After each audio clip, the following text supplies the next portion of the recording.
Well, hello, everyone, and welcome back to the Mayo Lab podcast, season 2. My name is Alexis Lee, and as always, I'm joined with Megan Rosenthal. And we have a very special guest today, and we're diving into the stigma around eating disorders. And we have Dr. Liz Woodruff with us today. Welcome to the podcast, Liz. Thank you. Welcome. We're so excited to have you, but will you, before we dive in and get really in the nitty gritty, will you just give us a little bit of background on how you got into this field, what you study, and kind of where you are today? Yeah, absolutely. So I've been interested just in being a therapist for several decades. As a teenager, I had my own foray into therapy, and found it incredibly useful, and decided sort of then and there that that was what I wanted to do for the rest of my life. And there were some moments here and there where I panicked about the idea of going to grad school and, extending my education so far beyond undergrad and all the stress of that. So I thought about other little jobs here and there that I quickly, decided against because it's just kind of been my calling, I guess, for at the risk of sounding hokey. And so I also have, in my life been exposed through loved ones to eating disorders, and then in grad school ended up working under a professor who was doing a lot of research actually on eating disorders in men, and sort of the different ways that eating issues and exercise issues tend to manifest in cisgender men in particular. And so she was focusing on that research. So I got involved in some of that, did my dissertation on eating and exercise pathology in men. And then from there, just ended up, so this was in Dallas, in the Dallas area, finished up my graduate work and did a pre-doctoral internship in Northern California at Stanford at their student counseling center. Actually, at the time, I don't know if this is still true, but at the time, Stanford had the highest rate of eating disorders of any college campus in the country. And there's really high rates of course on any college campus. I think this is true. I'm sure you guys see a lot of this at Ole Miss, but really high rates of perfectionism, high achieving, high standards for themselves, and that type of kind of personality or temperament is also at high risk for developing eating disorders. And so I think, the confluence of some of those variables at Stanford puts them at risk for having a high rate of eating disorders. So I specialized in eating disorders while I was there, and then just sort of continued from there to develop and hone more and more expertise in working with eating disorders. I've worked in intensive outpatient programs, partial hospitalization programs, where I, worked really intensively with teenagers and adults who have eating disorders. And now I run, by some really long-winded chain of events that I'm not going to share here, maybe a different podcast, I can tell you about how I ended up back in Mississippi. I lived in Natchez as a kid, but back in Mississippi, came here about 3 years ago. I'm in the greater Jackson area, and I have a private practice here where I am continue to specialize in eating disorders. The whole age range, really, the lifespan. So I'll work with pretty much folks of all ages, and presentations of binge eating disorder, anorexia, bulimia, subclinical eating disorders, the whole gamut. Wow. Well, I think we found the perfect and the best person to have this conversation with. Absolutely. And I'm really excited. In your words, can you tell us the definition of an eating disorder is, like what it is clinically? Yeah. So, well, there are different types of eating disorders. So they're all defined pretty differently. But if we wanted to sort of give an overarching idea of what an eating disorder itself is, I think I would say that it is when someone is experiencing heavy preoccupation with food, with their weight, with body image, and a disproportionate, or I guess when I say disproportionate, what I mean is really much more than one would expect of one's self-esteem or self-worth is sort of couched in how much they're eating or how little they're eating or what their weight is, how much they're exercising, and that there's a sense of an inability to either control if one isn't eating enough and an inability to sort of nourish oneself properly, or a lack of control when one feels they're eating too much and is unable to sort of manage in that regard as well. And but the thing about eating disorders is the symptoms themselves manifest physically through food, through the body. But the way I sort of look at it, the way I conceptualize it, is that the behaviors and the ways things are manifesting through the body are actually representative of deeper psychological mechanisms that are happening on an underlying level, right? So if someone's struggling with anger, if someone's struggling with sadness, grief, depression, if someone has a trauma history, if someone's got if someone experiences a really severe struggle in expressing and processing emotion properly, it can manifest through an eating disorder through the body. And so while the food and the body are the outward expression of what I'm referring to, they're almost always kind of symbolic of what's going on under the surface. So we never, well, I, as a therapist, never just address those behavioral physical manifestations only. We always have to get at sort of what's underlying it, in addition to dealing with some of the things that are more acute or more serious that are happening on the surface. Is that clear as mud? That makes sense. No, I think thank you for that overview. And I think as we continue talking, I think we'll likely get into some of the different types of eating disorders as you referred to, but I think that gives us a really great overview to kind of plant our feet on and to start. And I think Alexis shared this with you before, but one of the things that kind of the through theme for this season of the podcast is really thinking about and talking about stigma. And I would love for us to dive into right off the bat, because you when you were outlining some of your background and areas of work that you've done in the past, you kind of hit on something that tweaked in my mind, right? And this was eating disorders in men, right? Because we kind of assume, or we kind of think historically, that eating disorders are a function of being a woman or of, manifest themselves more often in women and not so much in men, but they do. And so I'd love for you to kind of, if you wouldn't mind, walk us through kind of how they present in each of those groups and how they are different and similar to each other as it relates to, because I love what you were talking about too, is this being the food and the control of the body piece of it being a manifestation of stuff that's going on the inside of us too. So if you wouldn't mind walking through that, I think that'd be really great. Sure, absolutely. Yeah, and it's complicated and really multifaceted, but I would say sort of to try and oversimplify it a little bit just for ease of understanding and the sake of time, because I could go on forever. You have to be careful with me, because I can just go on and on and on. So keep me in check. But so yeah, I think historically eating disorders have been seen as an issue that affect white, straight, cisgender, affluent women, right?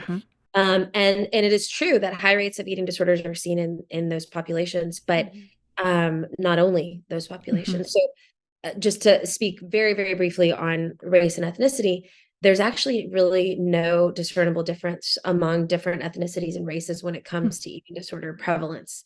Now, utilization rates wouldn't say that, because you do see white women seeking resources and seeking treatment more often. But unfortunately, that does not represent the prevalence rates. So, and a lot of that, and again, in interest of time, I won't go into lots of detail unless you want to ask later. I'm happy to talk about it. But, you see in populations of color, you'll find lower utilization rates, less access often to insurance and effective treatments, stigma and fear around healthcare, around mental health care, things like that. And also just lower rates, let's say underdiagnosis. So, I think white women are more likely to get diagnosed with an eating disorder because of this myth, because of this stereotype, right? Physicians, for example, therapists may be less likely to assume a woman of color, for example, has an eating disorder because of these myths and these stereotypes, right? So there are a lot of different reasons, but at any rate, but in men, we also see high rates of eating disorders, and they can manifest a little bit differently though. So I do think that on average, the prevalence rates are lower based on research, but that may be due to stigma, right? So the rates of eating disorders in men could definitely be underreported. And again, underdiagnosed because of that stereotype that older women have eating disorders. And I think also, often parents are the first to notice that their child has an eating disorder, and eating disorders tend to develop, age of onset tends to be in adolescence. The second most common age of onset would be actually college age. But early adolescence, onset of puberty tends to be the most common time for someone to develop an eating disorder. And so parents tend to be the ones who notice it first. If parents aren't, then probably, again, a physician, or maybe like a school, a teacher, a counselor. But at any rate, I think, again, due to that stigma, often parents aren't even noticing if their sons are struggling with food and body image issues. And again, there's just more of a reticence, I think, to talk about it among boys on average. So again, I want to be clear, I am overgeneralizing here. So I'm not catching all the nuances. But what we tend to see with men is actually sort of split down the middle. So whereas the vast majority of cisgender women want to be thinner, and that's just what the research demonstrates. And I say vast majority, not everyone, but the majority of women do want to be, who report body dissatisfaction, want to be thinner. The vast majority of men or boys who report body dissatisfaction, about 50% of them want to be smaller, and actually about 50% of them want to be larger. So you'll see different presentation and behavior. So women who are, and I want to actually backtrack and make sure I made that clear. Not every woman wants to be thinner. I think that's sort of the way I phrased it. What I meant was the vast majority of women who are unhappy with their bodies, who have body dissatisfaction, right? Want to be thinner. So with the boys, it's about, or with men, it's cisgender men, it's about 50-50. And so with the men who want to be thinner, you might see more of like an anorexic presentation, people who are restricting food intake, trying to lose weight. But actually with the cis men who want to be larger, you may be more likely to see something like risky muscle building behaviors, like using steroids, excessive weightlifting, lifting weights through injury, injuring oneself, and a real preoccupation and an obsession with building muscle and becoming larger. And there's actually a clinical term for that called muscle dysmorphia, when it becomes really extreme. And it used to be called reverse anorexia. So meaning that one has a distorted view of what their body looks like. They think they're much smaller than they actually are. And they believe that they need to gain a lot of muscle and get much larger. And they can engage in some really risky behaviors around that. And one last thing I want to say on gender, which is really important, is that actually we see exceedingly high rates of eating disorders in the trans and the non-binary communities. So trans folks are at a much higher rate, much higher risk, of eating disorders than cisgender communities are. And, a lot of this is related to oppression, to transphobia, to experiences around prejudice, to feeling scared. And then a lot of it is related to feeling dysphoric, in one's body, and wanting one's felt sense of gender to match, what the world outside sees. And so if in particular, if folks are struggling to get access to gender affirming care, or people in their community people in their lives aren't affirming gender, sometimes they'll resort to disordered eating to work to change their bodies, right, to match, their felt sense of gender. And so that's really kind of an underrepresented community, and one that I think really we need a lot of awareness around, just because the rates are staggering. And then, one last piece to that too, is that when working with trans folks, for example, you'll find that trans folks who have eating disorders often have high rates of suicidal ideation as well. And that's true in the queer community in general. And there's a lot of research on this, and I'd be happy at the end if you want me to share any of those resources. The Trevor Project did an amazing study, the biggest of its kind, exploring eating disorders in the queer community. And so they found that, again, this is where a lot of this data comes from in terms of the trans and non-binary communities. And again, they found that for trans folks, there are higher rates of suicidal ideation in general, but in particular, that's true when you also have disordered eating on board. That was a lot of information. No, that was great. That was awesome. And thank you for broadening that out and capturing kind of the nuance of what each of those different populations face as it relates to disordered eating and all of those different kinds of things. Because I think that one of the things that we're really digging into in this season of the podcast is actually the weeds, right? Like is getting into the muck and getting into the complexity of some of these things, with the proviso being like, nobody's going to listen to us go on for 4 hours, but to really get in and understand what those differences look like. And so I'd love if we could just kind of do a little transition here, Sure. to think through the stigma related to disordered eating, and to start off, really, if you could walk us through in the folks that you work with around this condition, what is the stigma that individuals are facing as they are thinking about or reaching out for care? And you can cover any and all of the populations that you've talked about so far, or however you want to manage that. Because I imagine, based on what you've said so far, that the stigma that each of those groups face is going to be slightly different because of the body that they inhabit, right? Or the place from which they come. Yeah, absolutely. And I think the stigma it varies based on diagnosis as well, or based on type of eating disorder that one has. Okay. And so I think maybe I'll start with that piece of it, Sure. and then within that, I'll talk about gender differences too, in terms of stigma. Awesome. But, so anorexia is considered a restrictive eating disorder. And I imagine most folks are familiar with it to some extent, at least insofar as sort of having the sense that anorexia tends to be when someone is not eating enough, right? They're eating low amount of calories based on what they need for, their expected body weight, for their level of activity, that sort of thing. And, they tend to be very underweight, not always, and so that's another reason I think we have stereotypes about people who have anorexia, that they look really, really underweight. They're frighteningly thin. You can tell by looking at someone whether they have anorexia or not. And that's not true, right?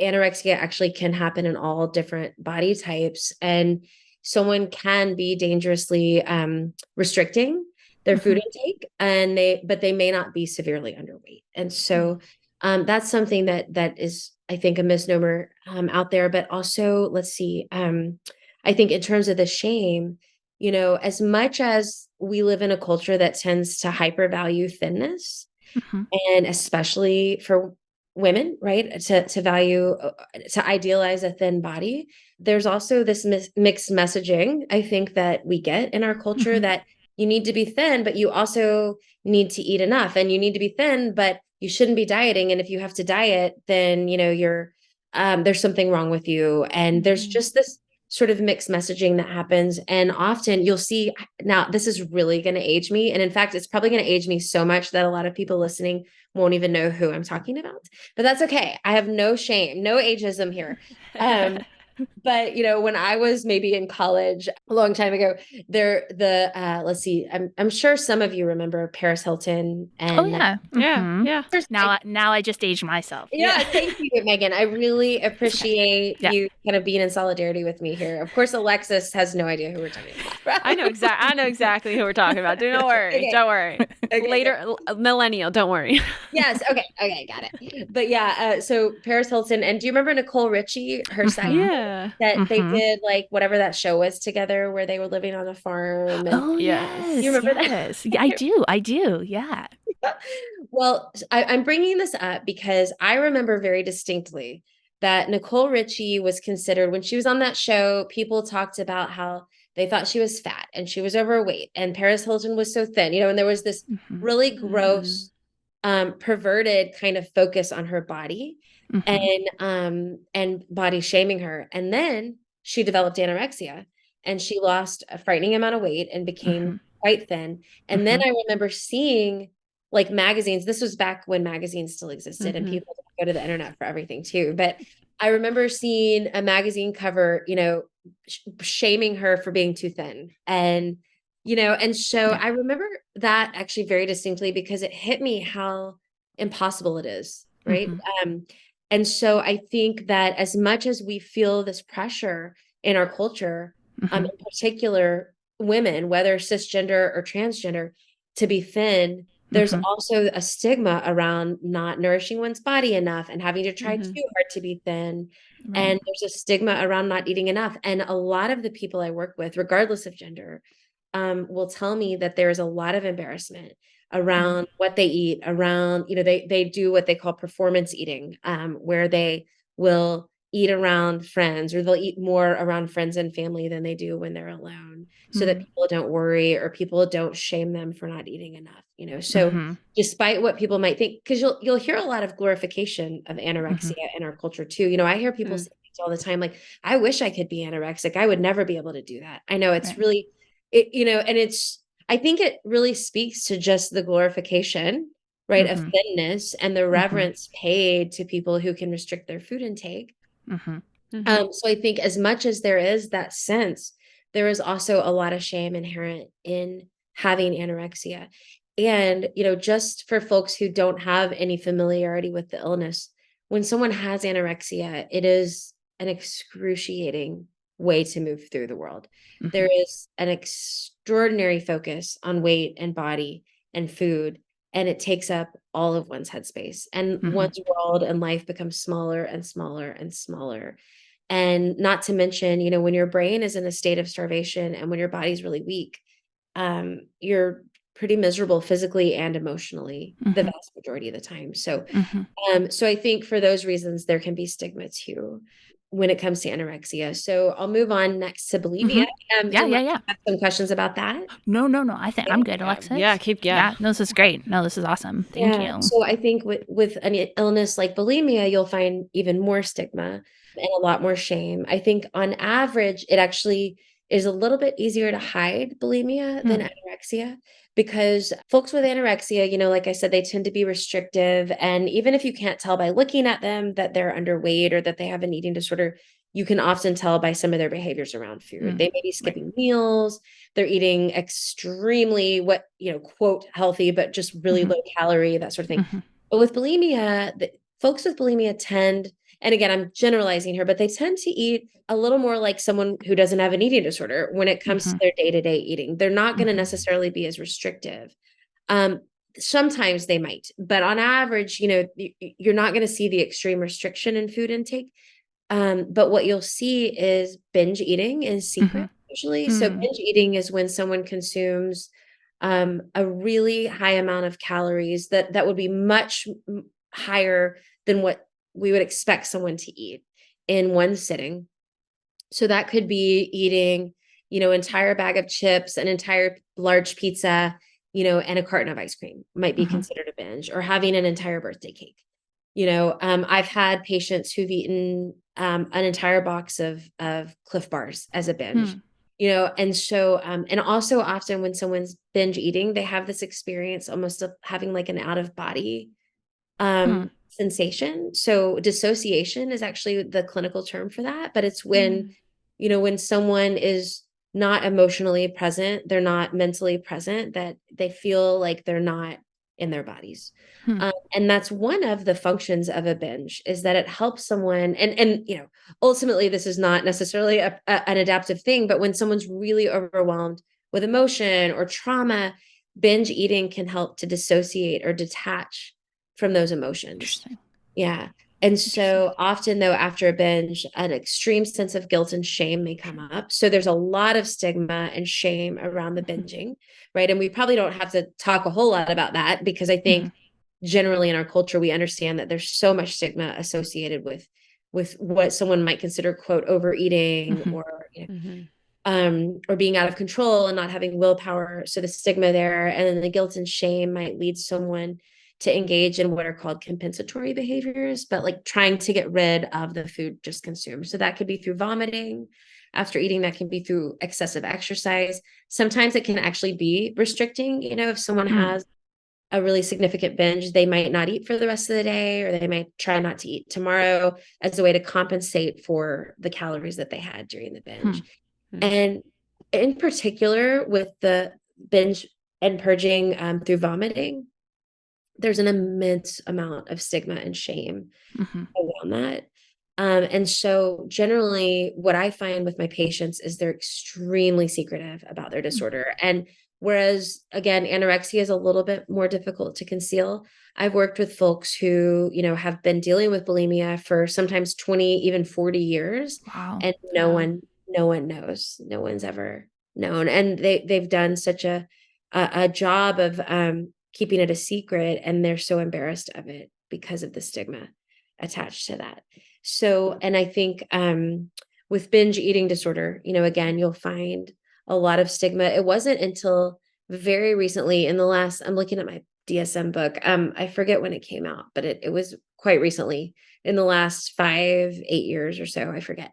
But the most recent diagnostic manual for mental illness includes binge eating disorder, but that wasn't included previously. Right.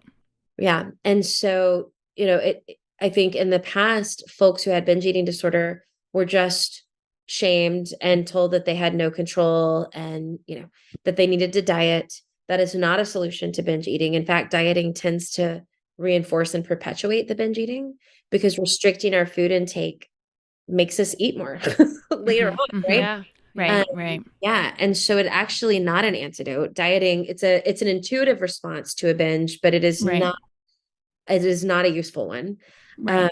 But there's a lot of folks with binge eating disorder, if they won't even seek mental health treatment because of that stigma. They may not even know themselves that it's a mental illness. They may just think I'm so lazy. I have no willpower. What's wrong with me? And so it's like sort of a sense of that internalized stigma as well. Well, and I think I want to pause for a second because you mentioned binge eating disorder being added to the DSM manual, and could you talk us through, just for folks who might not understand, like why that's such a significant addition for folks who are suffering with this condition?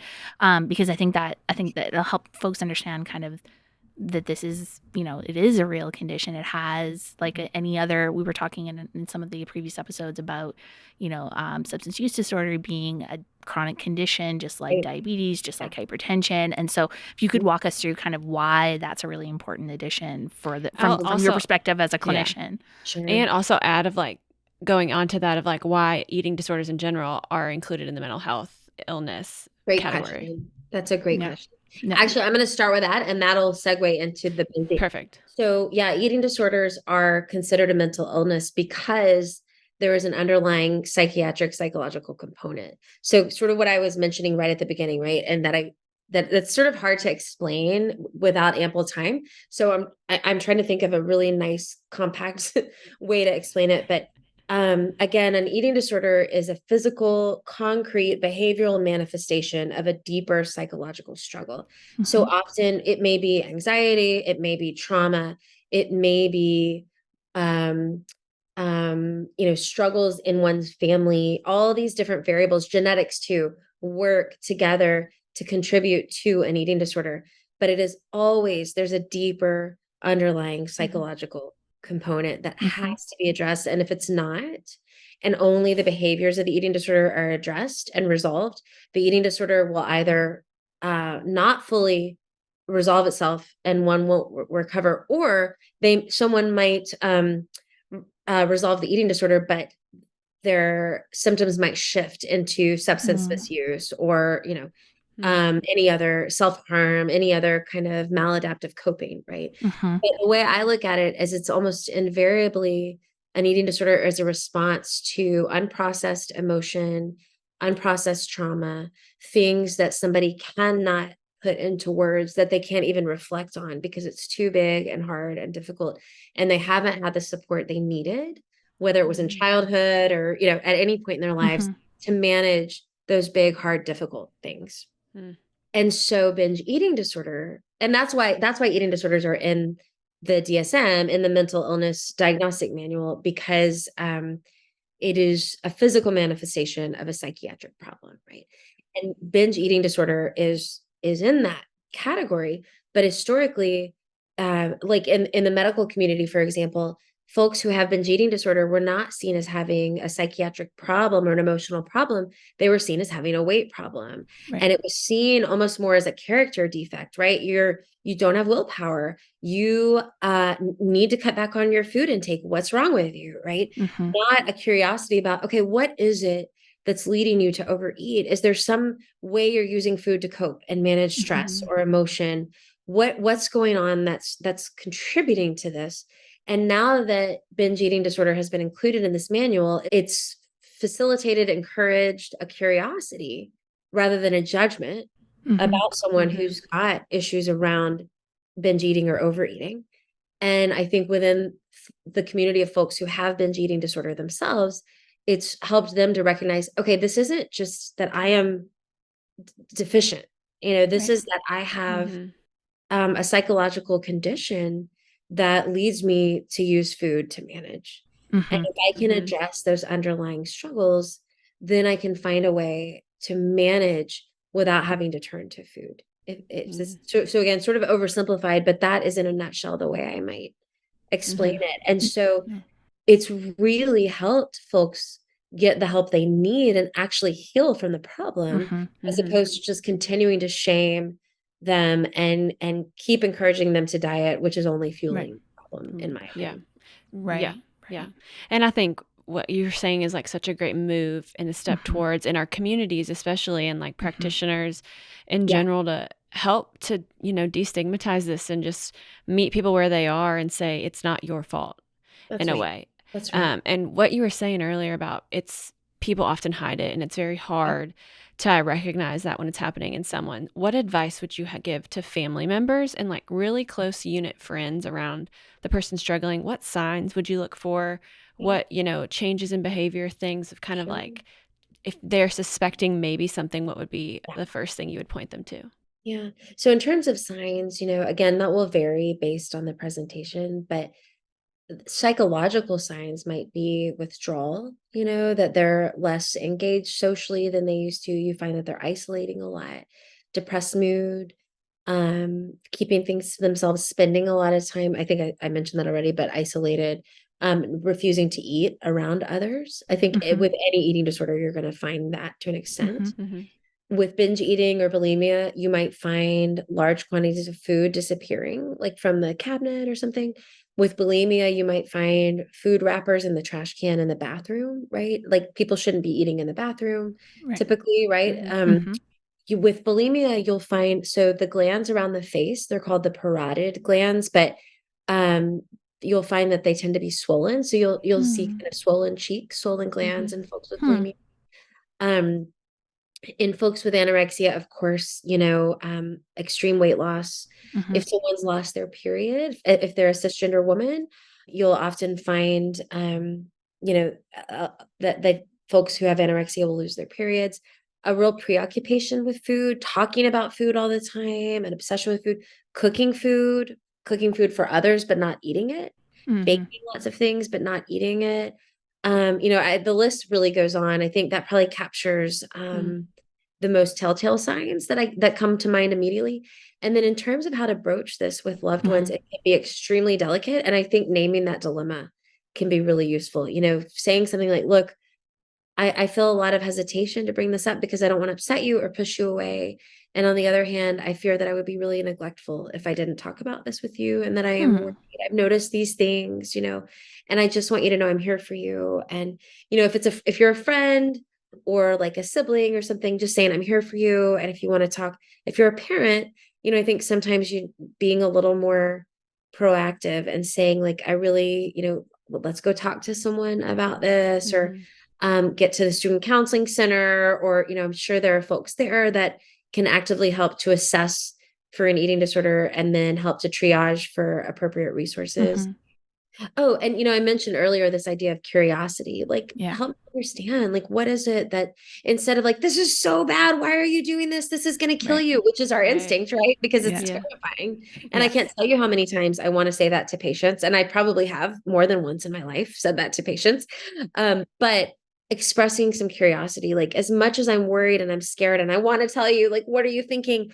Also, I can imagine there's a lot going on for you and it's really complicated. So like, why do you feel the need to do this? Or what is it that, skipping meals is doing? Or how does throwing up after a meal, like, what's the function of that? Why do you feel the need to do that? Expressing some curiosity. I just love that idea, because I always feel like when I have been placed in these kinds of situations in the past, my gut reaction is like, oh my God, what are you doing? Stop. Totally. Right. But as you were talking about kind of what expressing curiosity allows you to do, it really like takes you out of that knee-jerk gut reaction to, oh my God, stop, to thinking and opening yourself up to asking questions about what is happening and allowing that person the opportunity and the space to articulate what they're feeling and how whatever action it is that they're engaging in is they think it's helping them to get them to a better place, right? Because you said this earlier, one of the things that is kind of the cause of these actions is unprocessed stuff, right? Emotional, physical trauma, all of those different kind of things. And so I can see there being value in helping people find words to describe what it is that they're doing.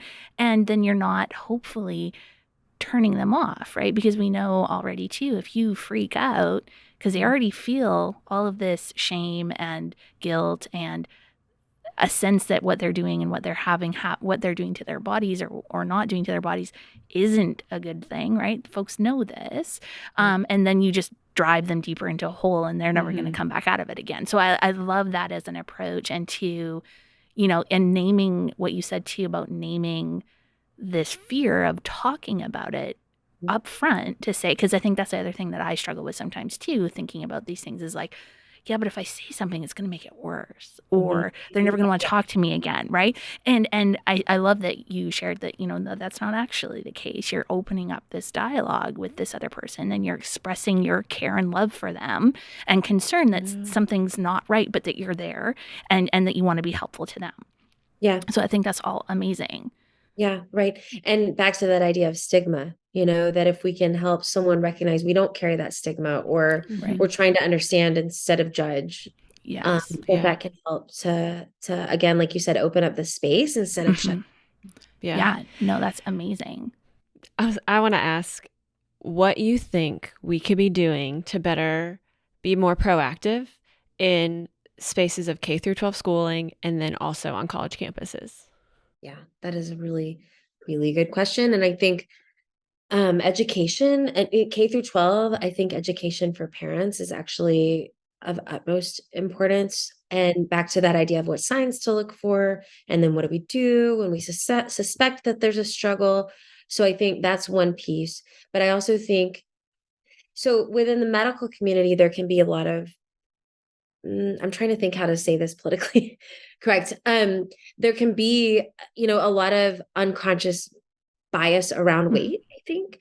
And, and this is just cultural. So no judgment, really, truly no judgment at all, because I think it's really pervasive in our culture that there's just this misnomer that a thin body is a healthy body. And so a lot of times there is, I've had people end up with eating disorders in my office after, maybe a physician told them as kids that they were, at risk for obesity and they need to go on a diet. So not to say that the physician caused the eating disorder, not at all, but that was the impetus for the development of the eating disorder. All these other variables would have been in place, right? That led to the eating disorder. But if we don't educate our medical providers, our parents, teachers, that, we need to be really conscientious about the way we talk about weight and our own biases around weight and thinness, that we don't want to perpetuate those in our kids, that we want to talk more about health and being nourished properly and getting the right amount of exercise and,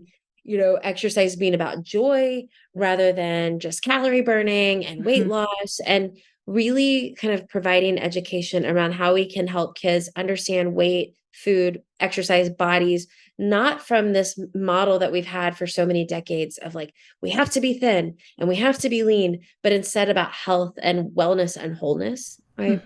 And also, I think it starts probably at an even more fundamental level around helping our kids deal with their emotions, learn mindfulness skills, things like that. So I know for me, 100 years ago, when I was in K through 12, there was no emphasis whatsoever on learning to manage my emotions or learn any kind of mindful awareness or anything like that. I think that's changing a little bit, but we've got a long way to go.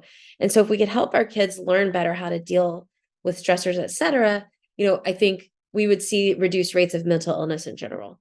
I don't think it would eradicate it by any means, but I think in terms of college campuses, I would say similarly, and lots of outreach, lots of education, lots of awareness, education around eating disorders, both for the student body, but also among the faculty, increasing awareness around resources too.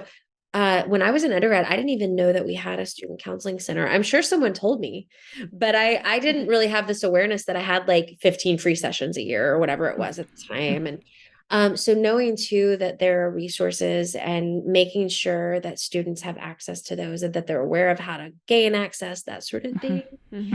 I mean, I think those would be like my first knee-jerk reaction kind of ideas. But again, I'm sure that's something we could just brainstorm about for an eternity, or about the ways we could. You're not wrong. You're not wrong. No, you're not wrong. But I think those are all really great ways to start. And I love the thinking through reorienting how we think about our bodies for our younger kids, right? And thinking about relationship to food and thinking about, it being something to nourish you and finding, the exercise and being whatever, doing those kind of things that makes you happy. I just love those ideas. I would be curious to know, and I just want to pick your brain on this, because I think there's been a lot of conversation around the kind of body positivity and that movement to say like all bodies are good bodies and fundamentally, like, obviously no disagreement with that, but how do you balance that off? Especially I'm thinking from the clinical community, because we have, a large body of evidence and data to support the negative outcomes that come from, having too much or excess weight, and not monitoring the whole health, as you said, of people in those circumstances. And so what's the right solution to that conversation? Because I think it's really complicated and asking for a clinician to say to a child or a child's parents, they're moving in a not great direction as it relates to their weight, we need to do something about that, comes from a good place, right? It comes from a place of not wanting them to have negative outcomes later in life. But also, I totally hear what you're saying around that maybe being a catalyst to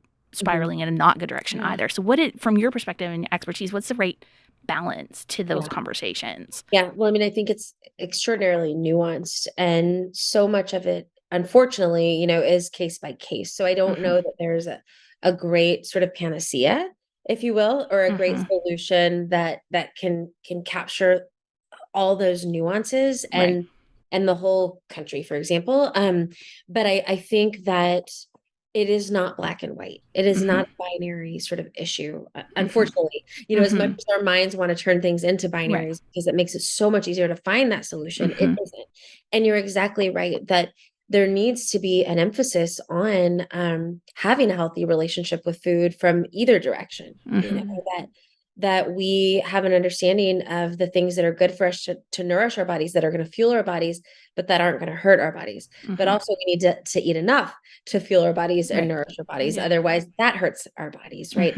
And so I think within, and this is a much broader discussion, I guess, but what I'm about to say, but education within the medical community, education within the community at large, parents and the college community, that eating disorders are a real threat, and that we need to promote not just weight loss and thinness, right? But we need to promote a healthy relationship with food, whatever that looks like. And I think on the other side of that, it's really the same thing, that both sides were trying to promote actually the same thing, but the language gets conflated, and then the two sides seem like they're in opposition, and then they start fighting with each other. And I think what the problem in that is on both sides is a lack of consciousness about what we're really trying to do here. And so, I'm familiar with folks who have tried to promote this idea of health at every size, that all bodies are good bodies, and they've gotten death threats from people who, say, well,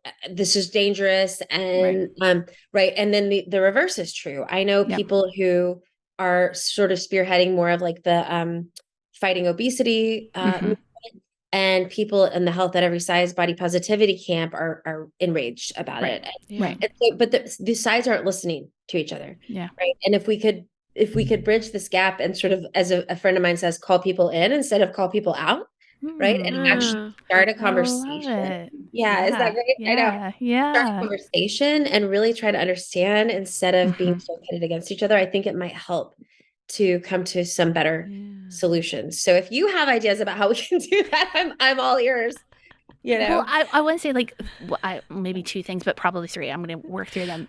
What I love most, the kind of first thing that kind of popped out in my head around this is that there is not one there's not one single solution to this problem, right? And one of the things that we've come back to over and over again in this season of the podcast is really that, like, look, this is so complicated. And if it was easy, we wouldn't have to talk about it because it'd already be solved, right? And so how do we get used to and become more comfortable with the fact that there isn't an easy solution to this? And it's not going to be like a single magic pill or a single silver bullet that's going to solve all of these problems. I think we need to think about that in a different way than we historically have, because we're all looking for like the panacea, the one solution that be like, bang, everything's roses and sunshine. And that's just not, I mean, that's not the human condition. That's not how the world works, right?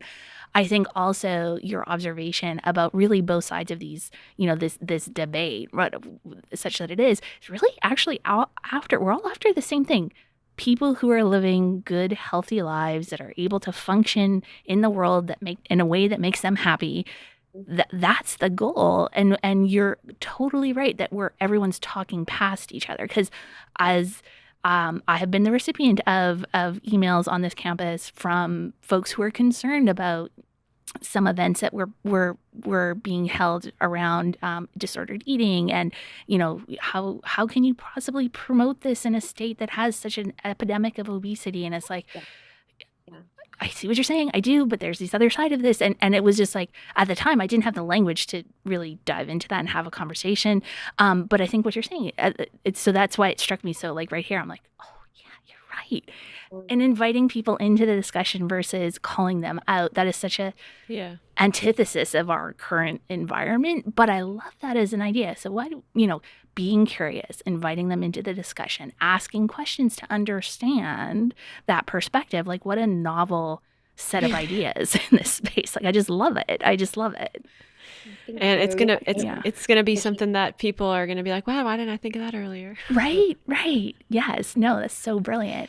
I don't always practice what I preach, by the way. I mean, I often get locked into one side or the other too. And your question helps me to kind of zoom out, Megan, you know, and remember like, okay, you know, it is so nuanced. And yes, I understand the concerns around obesity in the state. And at the same time, I would argue a little bit that on a college campus, when it comes to eating disorders, that's not really probably as much of a concern as but again, even if it is an obesity issue, that if we just understand it as a behavioral manifestation and as a acute symptom that needs to be eradicated or eliminated, we're missing what this is truly about, because generally it's either going to be about, again, something that's more psychological, emotional, or you know, other variables like poverty and lack of access to healthy food and things like this. So, you know, there's so many variables that contribute to this problem, and just telling somebody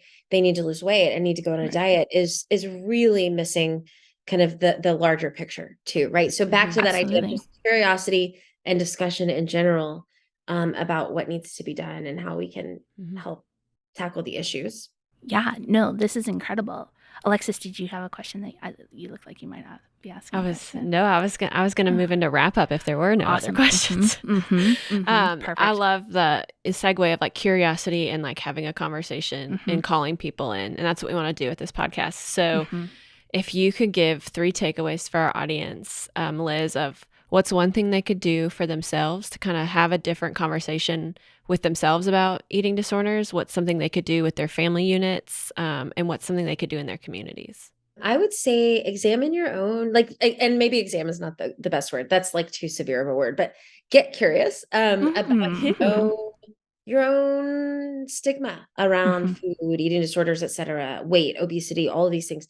Get curious about your own relationship with food and exercise, because I think we all have some struggles here or there, you know, and you don't just have to have an eating disorder to have, you know, any kind of, if you are a human who lives in the United States, you've probably had some kind of hangups around food, exercise, weight, et cetera, at some point in your life, right? So just kind of getting curious about your own relationship, your own stigma, et cetera, around food and weight and exercise, you know, thinking about how these things manifest in your family unit as well. What have your family's ideas been about food and weight and dieting and things like that?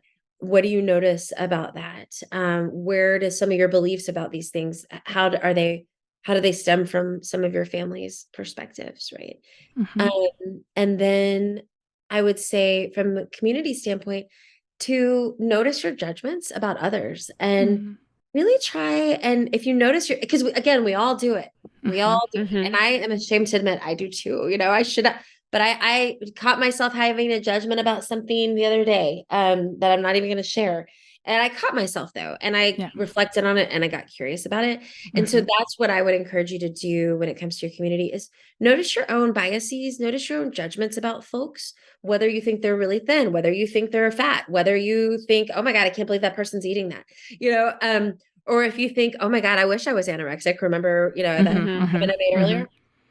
Notice these things because we tend to be so unconscious about our relationships with food and bodies, etc. So just try to get more mindful about that and remember that we never know what someone's going through. And it's so easy to judge and say, oh my gosh, why are they doing that? Or they shouldn't be doing this or da-da-da. But know that usually someone's body can be a reflection of what they're struggling with on the inside, whether they're underweight, overweight, whatever it may be. And so remember that and have compassion. Have compassion for your fellow humans. Yes. Yeah. Thank you for all of your wisdom and sharing your knowledge and expertise in this area. I think you said this earlier. It's a topic that we don't necessarily have a lot of conversations in the open about, and I want to thank you for helping us get on the other side of that. Right? We recognize that it's a problem. Let's start figuring out ways that we can solve that problem. And thank you also for providing our listeners with some things that they can start doing right away. Right? I think that is part of what we hope to accomplish with this podcast is really giving everybody a little bit of homework that's not scary or hard, but just things that we can start thinking about and being more mindful, as you said, in this space, because it's easy to go full zombie unconscious, just go do the thing without really being thoughtful about what that looks like and the consequences of that action. As always, folks, please let us know how you make out with Dr. Woodruff's thoughts and recommendations for you, your family, and our community. And please join us next time for the Mayo Lab podcast. Have a good day. Thank you. Thank you for joining us on this episode of the Mayo Lab podcast. The Mayo Lab podcast is produced by Dr. Natasha Jeter, Dr. Megan Rosenthal, Alexis Lee, Slade Lewis, and Hannah Finch. This podcast was recorded at Broadcast Studio in Oxford, Mississippi. The show was mixed and mastered by Clay Jones, and our original music was composed by Slade Lewis. The Mayo Lab podcast is brought to you by the William Magee Institute for Student Wellbeing. For more information on the Mayo Lab podcast, head over to themayolab.com and follow us on social media at the Mayo Lab. If you enjoyed listening to the Mayo Lab podcast, we'd love for you to subscribe, rate, and give a review on iTunes, Spotify, or wherever you are listening to this podcast. This podcast represents the opinions of Dr. Megan Rosenthal, Alexis Lee, and their guests on the show. This podcast is not intended to be a substitute for the medical advice of a licensed counselor or physician. The listener should consult with their mental health professional in any matters relating to his or her health or the health of a child.